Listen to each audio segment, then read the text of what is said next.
If you want to install iOS launcher on the Motorola Moto G87, all you have to do is you need to go to the Play Store, and then over here you can search for iOS launcher, iPhone theme, or iOS theme, or something similar to that. And then you should be able to find many example apps that of course you're going to try out. Now as you can see here we have a bunch of different launchers, and technically they should be pretty similar. But in my case I'm gonna get this one over here. I'm gonna install it and I'm gonna check how it looks like. I'm gonna also show you how to set it up. So let's get right into it. Once you have the app downloaded, of course you want to open it.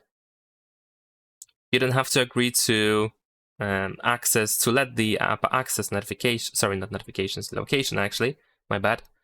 And I'm gonna allow to the access to the contacts list. I can also allow access to photos and videos, why not? There we go. And in addition to that, it is of course recommended to make this launcher the default one, so that whenever you go to the home screen, you actually open this launcher instead of the standard one. So we can go to make a default launcher over here. You might see an ad in the meantime, but you should be able to close it after a couple of seconds. So let's do that once you can. Press OK over here, and you can switch to the iOS launcher. There we go. Here we have information about the blur effect, which appears every time on every smartphone. So I'm just gonna tap on Never.